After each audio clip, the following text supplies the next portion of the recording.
God is not a totality, he's actually composed of different things. Do you believe in God after that? I mean,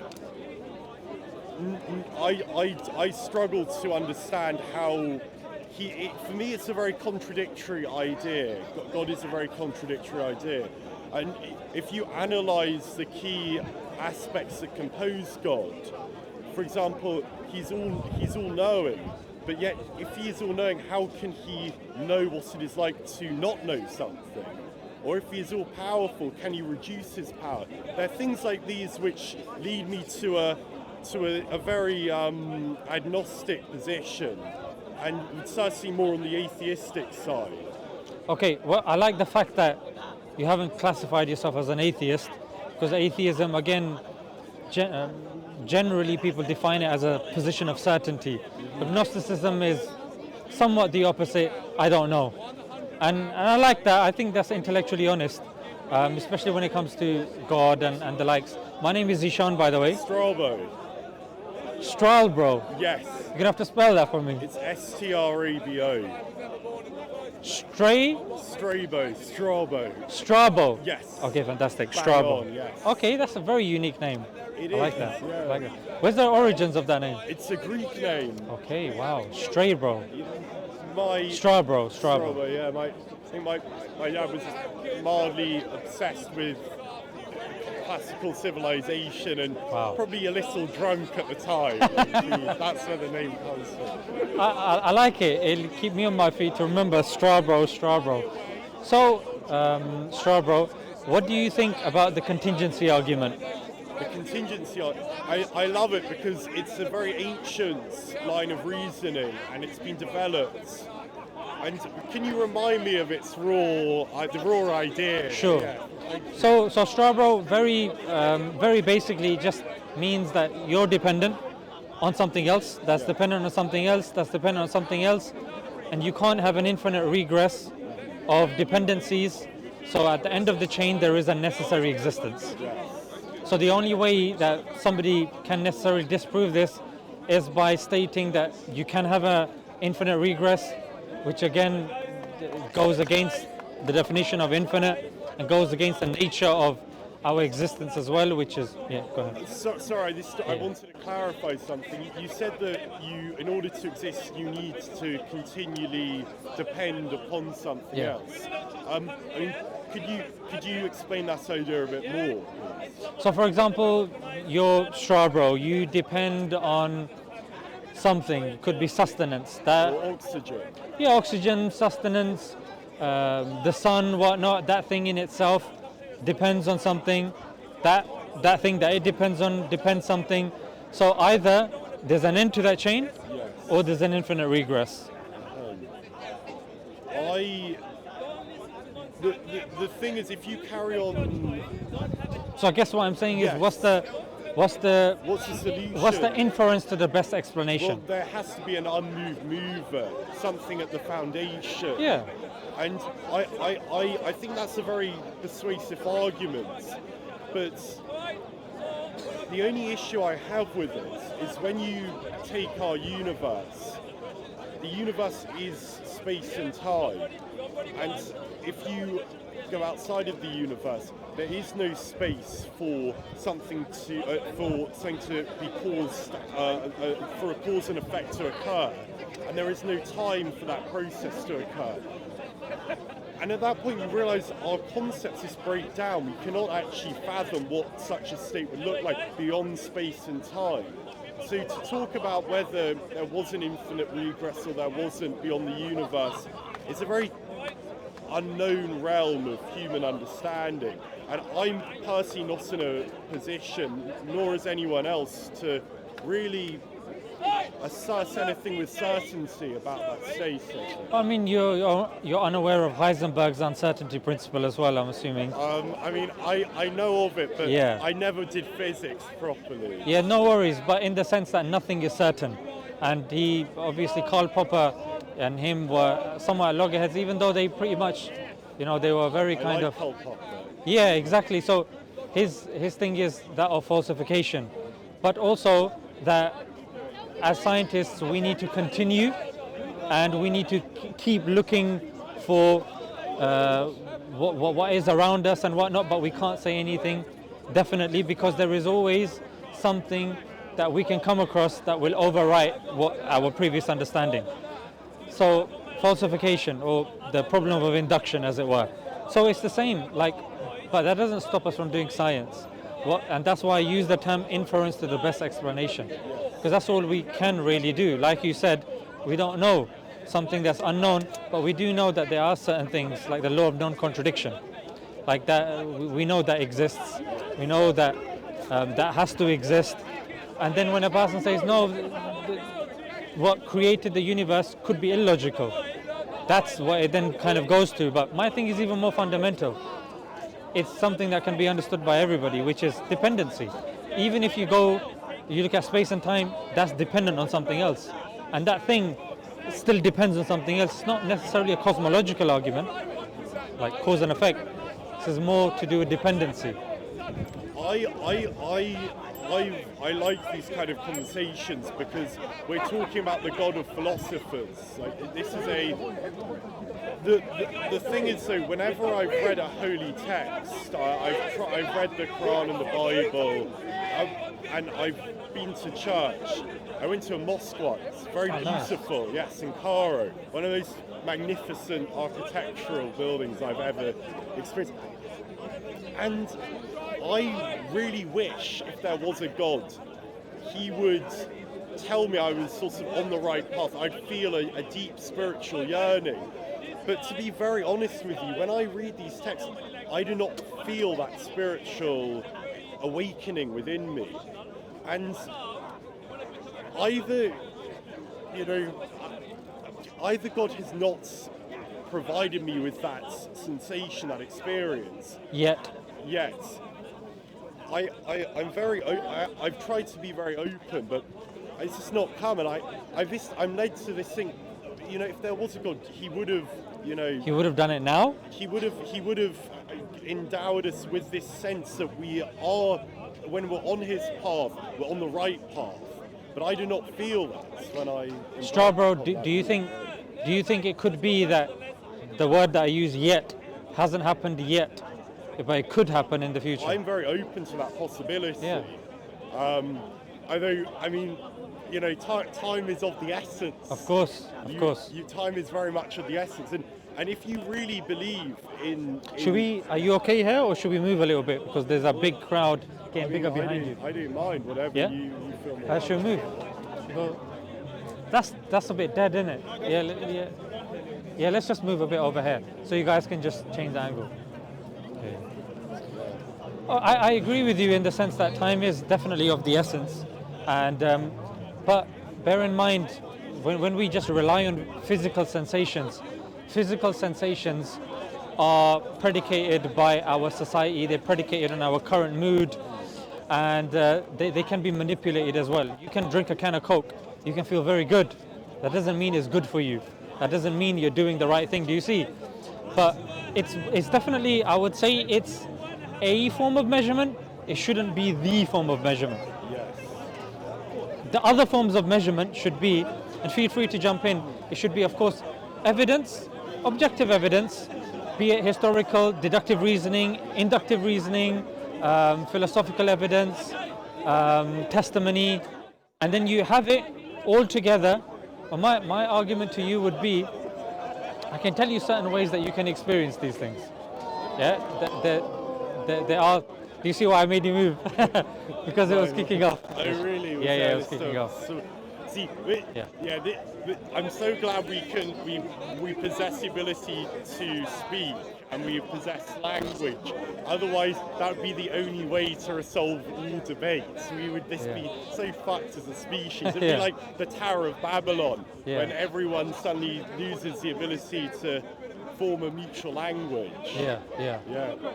So here's the thing, Strawborough.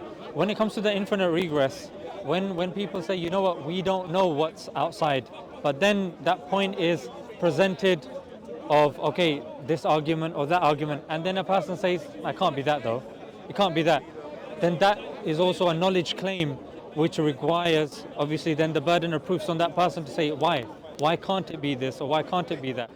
So that's why I admired your position of agnosticism. Thank you. Yeah. I mean, if we're having a very open conversation about this, when I hear that God has determined everything which is going to happen, and then I'm born in a secular family in a Western country, it's very unlikely that I'm ever really going to convert to Islam. So I'm a condemned man. I'm actually going to go to Jahannam. And I think that's a terrible shame. You said Jahannam. Jahannam. Yeah, you know why that's really interesting? Because Jahannam is the combination of Jannah and Jahannam. You've combined.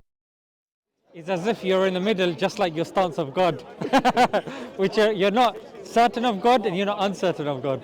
What does Jahannam? You actually used the right word. What did I say before? What does that mean? Yeah, so you said Jahannam is technically not a word, but you've combined two words together, Oh, right. which is Jannah and Jahannam. Oh, right. So which I thought was ironic. Thank you. But no, yeah. So Straba, we'll come to the. Yeah, so we'll come to the kind of, because what you've brought to the scene is determinism and compatibilism, and we're dealing with and free will, of course, which is that's a separate kind of discussion. Yes, we can kind of jump into that, but even before we jump into that, so you have no issue, like you're talking about the philosophers godlike, and that's absolutely fine. The necessary existence, something which is even entertained in modal logic, Leibniz, Aristotle, Hume. So this is something that is not alien to philosophers, it's not alien to people like Avicenna and Ghazali and the likes. I'm studying them at uni at the moment. Fantastic, you're really going to love it. They're very good. Yeah. And when it comes to the contingency argument, the only way around it is to say that there is an infinite regress. That's the only way around it. And when a person says the infinite regress, what you're necessarily saying is, okay, so because I'm sure you agree, time is linear and it continues. Movements, they are continuing. I know that I perceive the world in that way. I don't know what is really going on behind the veil of perception, beyond the veil of perception. But the very basic, you understand that time is progressing. I'm not a total skeptic. Yeah. I think there is some time. Yeah. Then you are a solipsist. Yeah, wait, get away. Yeah, exactly. So even in terms of movements, like the movements that we're doing, we're adding, isn't it? So infinity, by definition, you can't add to infinity. So by addition of time and movements, you're contradicting infinity. May I say, why did you think my solution was inadequate? The idea that if we carry on going back and back, we hit the Big Bang, and before the Big Bang there was no space, no time, so there's no universe, and in that state we can't actually speak about that state because we can't even fathom it. So what would you say to someone with that argument? Well, what I would say is it's the same that the people at the time of steady state theory would be saying. It's the same that the people at a time where they believe in Newtonian physics would be saying, which is at that particular moment in time, that's the dominant theory. It doesn't make it fact, it doesn't make it the theory that we now base everything upon, because science is predicated primarily on induction, isn't it? Yeah. So you're going to study, or maybe you have done, it's called the problem of induction by David Hume. It's a very interesting problem. But you're saying that God necessarily needs to be posited to prevent an infinite regress. Yes. And I'm saying that there is a theory whereby the infinite regress is not actually an issue. In theory. Yeah. But I guess, just to complete what I was saying, it's that even Big Bang telling us that there is a beginning and that's when space-time came. Yes, we've got cosmic background radiation and we've got the likes. However, tomorrow you ask any scientist if can we get evidence to the contrary? The answer would be yes. Can that theory undergo a paradigm shift? Of course it can. So any theory in science can undergo paradigm shifts, can undergo changes. So for us to rely on induction, rely on our current scientific understanding, what I'm saying is that is. Hi, it's David. Yeah, I'll come back. I've got any questions. Yeah. So so in that sense, I'm saying that relying on science to give us something concrete Yes. is it's actually unscientific, in the sense that we're more, because science relies on induction. I'm saying, why don't we rely on deduction? Deductive reasoning is something which is more airtight than induction, wouldn't you say? I do agree with that. But the thing with deduction is that I could say, look, I don't know, all unicorns have horns. There is a unicorn, therefore it must have a horn. So, but I'm this playing with language and concepts, and that has no reflection on reality. So, although the reasoning, No, but the reason why that's false, just to jump in there. Actually, it's not sound. Yeah, there you go. Yeah. That's what I wanted to say. It's valid, but it's not sound. We want something that's valid and sound. But you know, like, for me, I don't want to sound insulting, but for me, God is just as conceptual as a unicorn, essentially. When I hear a deduction for God's existence, I just hear a series of words and concepts which have been tied together in this beautiful form of human reason, but they are just concepts. And that's fair enough. Yeah. Just like when a hypothesis put forward in science, it's just a concept. It's just words. The only way you give that credence is by induction, by looking for evidence. Finding something physical. Yeah, so that science primarily relies on the physical, but not only. For example, many of the things we actually can't see, like feelings, consciousness, dreams, we see the effects of it, but we don't see the things themselves. We live in such an interesting state where our concepts mesh with physical reality. So we talk of power or love, and then we paint something and put that concept into the object. But it's this very strange mesh of the two. And I mean, you are right. I'm not saying that it's purely physical, because humans do not understand the world in a purely physical way. Yeah. We'd be lost if we did.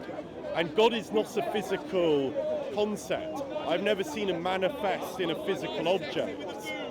So I'm not saying that because he is non-physical, he therefore cannot exist. I'm merely saying that there's just a profound lack of sound evidence. And when you actually look at the concept of God, you find so many different contradictions that I'm unfortunately forced to just back away from that position. Because, I mean, this is how the conversation started.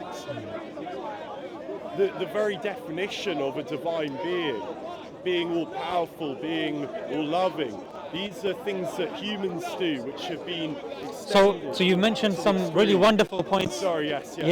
So So with evidence, the reason, because I want to kind of determine when you say lack of evidence for God, what are you defining as evidence? That's a very good question.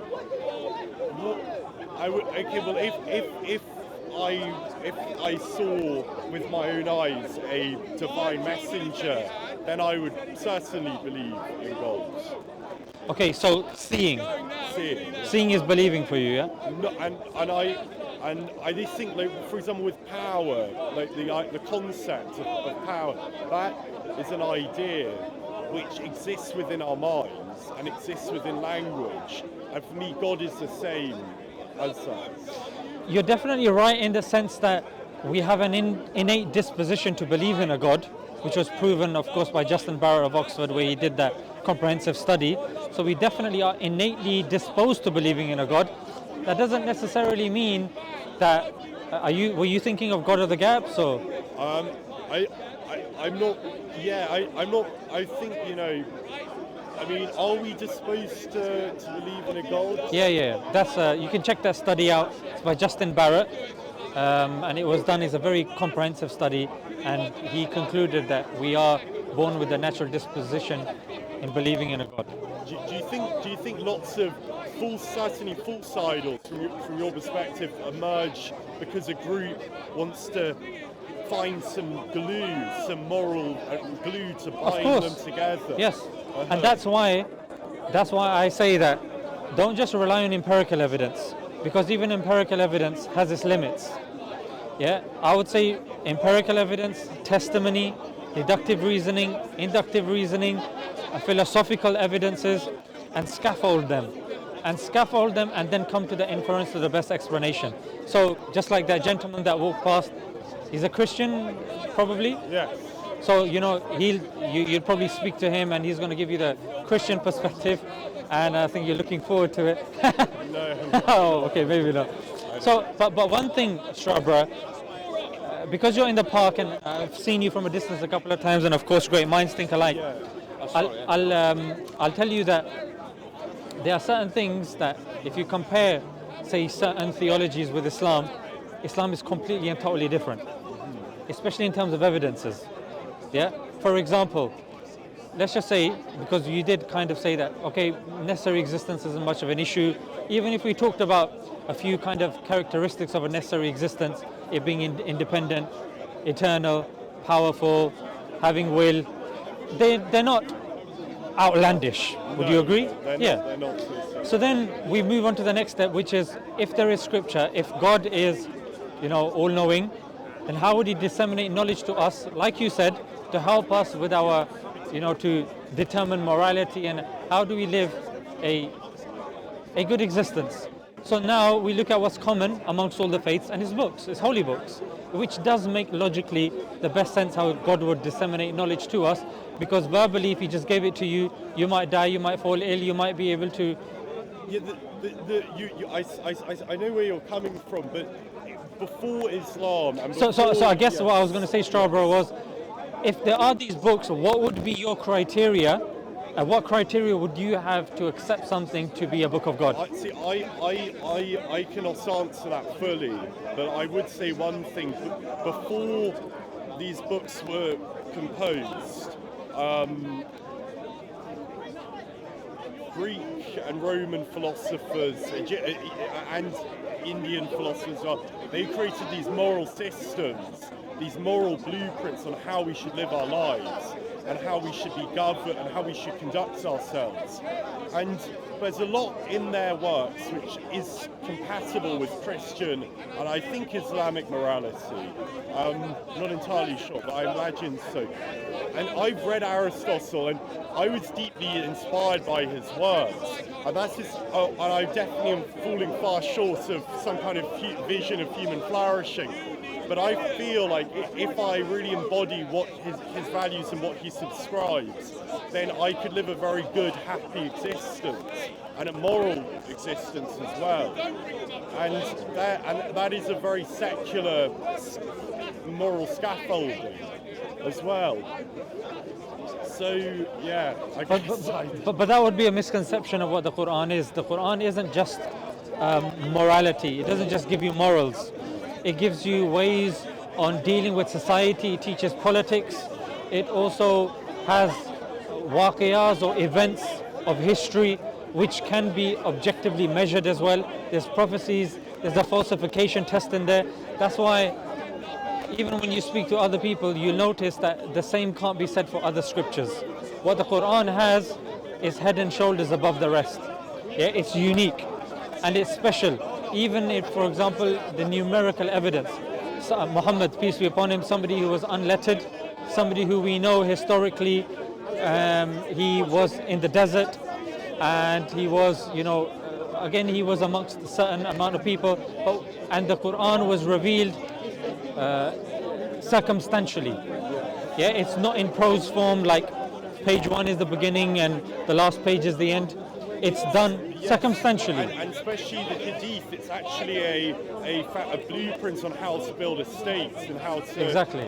Their laws and even tax laws and marriage. So it's a So Straba, think about this. Yeah. Because I was studying, I was looking into inheritance a couple of days ago.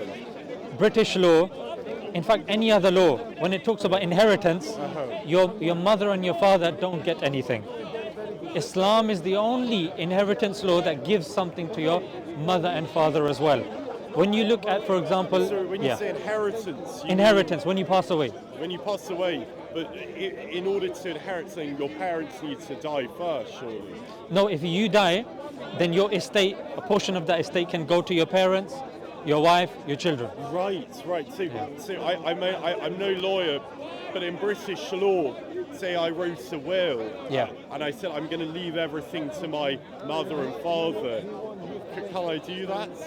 I don't know if you're coming from a secular perspective, but I know as a Muslim, you can say that my inheritance is according to Islamic law, which is this much goes to my wife, this much this much that, and yeah, that's allowed. Because the thing is, if you sort of sincerely believe in Islam, then I imagine you think that the doctrines of the Hadith should be installed. You know, in Britain, I mean, it's I don't know. Is that, like, I don't want to sort of, you know. I'm just curious. Put like an ICG on me. Yeah. What? Yes, I'm just curious. Yeah. So there's a verse in the Quran which says that there's no compulsion in the religion.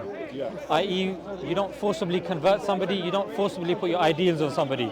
That's why you'll see, I'll come to the park, I'll be speaking to you, I'll be debating with you, we'll be going back and forth. There'll never be force involved.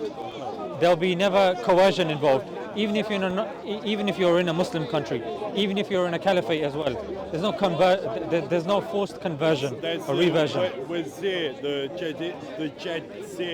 tax for non-Muslims.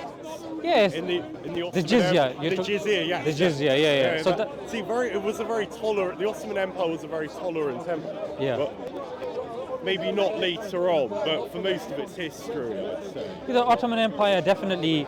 But I mean, it had its moments, but you know, all Which empire empires- doesn't? Exactly. Yeah, yes. yeah. I mean, you're not going to forge an empire in peace and love, brotherhood. It will be forged through blood and war, as the British Empire was, as all major empires were. What's interesting to know about the jizya is money that you pay to the state, but the Muslims pay something called the zakat. Yeah. And the zakat is actually more than the jizya. That's the first point to consider. Second thing to consider is jizya is not to be paid if, for example, say you're a widow, or if you're an ill person, or you're a disabled person, you're an old man. And thirdly, the jizya is, the whole point of the jizya is if you're living under Muslims and the Muslims are under attack, Muslims cannot force non-Muslims to fight alongside them. So that protection, as long as the Muslims can protect the non-Muslims, they will accept the jizya. However, there have been precedents where the jizya has been returned and the Muslims have said, you know what, we can't promise protection to you, so take the jizya back, and if we're successful, we'll come back, then join us again. Otherwise, here it is. So there's a precedent that's been set about the purpose of jizya. Jizya is seen to be, there's tax. No one's going to come to your house, bang down your door. No, don't. Yeah. Oh, no, I'm not. No, I know, not but saying that especially in the park, certain people, Some people like this sort of fear mongering. They do. And I just want to explore your intellectual position, which I find fascinating.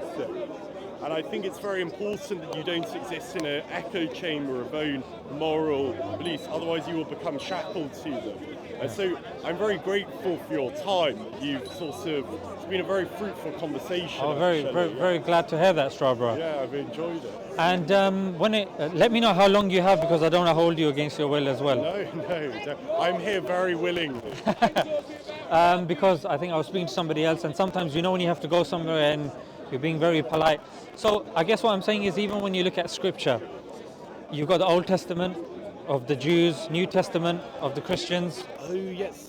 So what would you say about these earlier secular writers like Aristotle and Plato, who didn't have the divine word to guide them, and they kind of created their own moral system? Because their moral system, some of what they say, so very basic things, respect your neighbour, so things that are this so inherently part of Christian and Muslim moral teachings. Do you think that that's a sort of that represents, that reveals that we inherently possess some of these moral systems, even in a sort of more in a more secular society. Yeah, so when it comes to morality, there are certain things, of course, that you can intuit. Yeah. However, not all of morality can be intuited, hence why you require revelation. That's what we believe. And this is evident today. Going back to the Aristotle point, we as Muslims believe there were 124,000 prophets. We don't have knowledge of all the prophets, but there were prophets and people that received revelation. Some are of the opinion that possibly, maybe even Aristotle was a prophet. Who knows? But again, nothing can be said for certain. Because again, morality, something that is grounded on objectivity, is something that is only suitable to God. For example, today, somebody will say, be kind. But again, kind according to what? Utilitarianism? Kind according to what? Contractarianism? Yes. The categorical imperative, which either you've studied or either you will study, and you will realize that there's flaws in that, there's gaps in that. There are serious flaws, but you know that it's very so just to kind of illustrate the point of morality. Sorry, brother. There's cameras there, yeah. Yeah, thank you, brother. How are you? Okay, yeah. MashaAllah. So when it comes to morality, the thing is that we as Muslims, we believe, okay, kind, fantastic, be kind, but it's be kind. Fatuous Yeah. thing. It's very abstract. It's very vague. People interpret it in many ways. I'll give you an example. Today, people will say, I'm sure you believe that you have ownership of your body, it's your choice, it's your right. But now the question arises, okay, what if you are an underage child and you want to remove genitalia? What if you are a woman and you have a child in your stomach? Can you abort the child? Can you not? So again, be kind, don't kill people. Yes, these are fantastic. Precisely, Yeah. depending on, you're absolutely correct. I mean, these questions are tearing the West apart, actually. I think. Yeah. And the thing is, I just, you are right, kindness is a very vague, very broad idea, which you could mean a hell of a lot of different things. But ultimately, I think, like, you know, Aristotle asserted we are ultimately social animals. And if we want to live in a civilized society, then we have to treat one another in a certain way. And although you can go across the world and experience and observe many different moral systems and many different civilizations, there are, I think, some key patterns which hold all of them together. Like, you're not going to find a single society where you can kill your neighbor in cold blood, because if you were able to do that, then the society It's happening in the news at the moment. I mean, but you know, and this gets away with it, you know. Yeah, we're without seeing any it. Justification. We're seeing this happening in Gaza. Well, yes. And that's exactly what's levied against. The thing though is that Israelis. with Gaza and so on, I think. And you've got governments backing them. You've got even the international court is saying that, you know what, there is elements of genocide either taking place or this or that, but genocide is not off the books. However, and there are people living there being murdered in cold blood, but again the justification is through the Old Testament and them referring to the Amalekites, etc., etc. So I guess what I'm trying to say is this is the problem when it comes to subjective morality. This is the problem when it comes to even people saying, you know what, let's rely on the government, let's rely on the people around us. What do you guys think? But when we find out, this is just an example, what you find out about, say, Infosys of the wife of Rishi Sunak and the Israeli involvement there. I don't think he's happy with that. And of course, when it comes to, say, Keir Starmer and the funding that he's receiving. So again, it's like Noam Chomsky said, isn't it? It's manufacturing consent. That's what it is. It's not that we have our own choice. It's the fact that we are manufacturing and we are susceptible to what's around us. That's why we need objective morality. We need, objective morality is one of the hardest things to actually see. I mean, if it is objective, like a tree or a road or a person, then I would be able to see it. Well, we'll say that objective morality is not something that comes from human beings. It comes from our Creator, and it's in our scripture. Yes, well, there we will just have to. I think that's just an impasse. I just have to disagree with you. No, but that's what I'm saying. That's why initially the conversation didn't jump on this straight away, because in order to even entertain morality and the likes, you have to first talk about, does God exist? Is Quran true? And the Prophet, peace be upon him, did he exist? Was he true? So once we verified that, then it follows. It's like if P then Q, P therefore Q. Yeah. So if Islam is true, then we take from Islam. Islam is true, therefore we take from Islam.